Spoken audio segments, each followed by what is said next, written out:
With so many kids going back to in-person learning in Johnson County, many parents rely on checking the Johnson County Health Department's daily COVID dashboard for information. You may have noticed this week the numbers look a whole lot different. So did we. KCTV5 is your school authority, and KCTV5's Amy Anderson is live now with what you need to know. Amy? Well, Brad, the kids here in the Shawnee Mission School District are just some of the students that are heading back into the classrooms this week.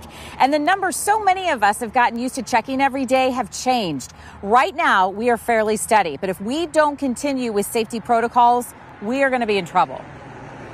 It was a hard decision. We thought about it for a long time. Haley Unruh and her husband decided to homeschool their 4 children for now.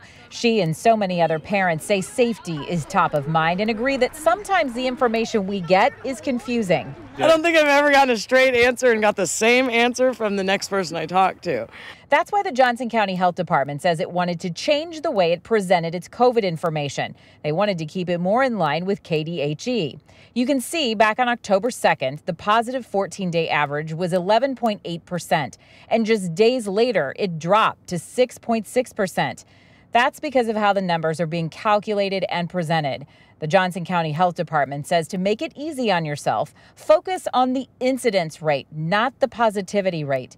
The numbers are presented now with color codes. Johnson County remains in the orange zone. To determine whether we are in yellow, green, orange, or red is the incidence rate. That is calculated similarly no matter where you are.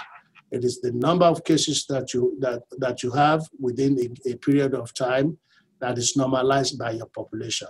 Johnson County's numbers are calculated by taking the number of cases in the last 14 days divided by the total population of the county. Right now, the incidence rate is at 235. If we hit 250, we'll be in the red zone, and that is when the health department would recommend remote learning. So far, there have been no major outbreaks at any Johnson County schools because students are quickly identified and isolated and those around them quarantined. So what's the key to keeping schools open? Wear your mask, social distance, and stay home if you're sick. Without taking these precautions, we are right back to where we started. When the spread or the activity of the virus is low, then the risk of introducing the virus into our school buildings is lower. The higher it goes, the higher the risk of transmission.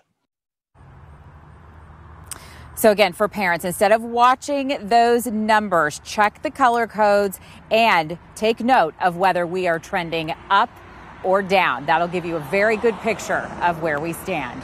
Reporting live tonight in Mission, Kansas, Amy Anderson, KCTV5 News.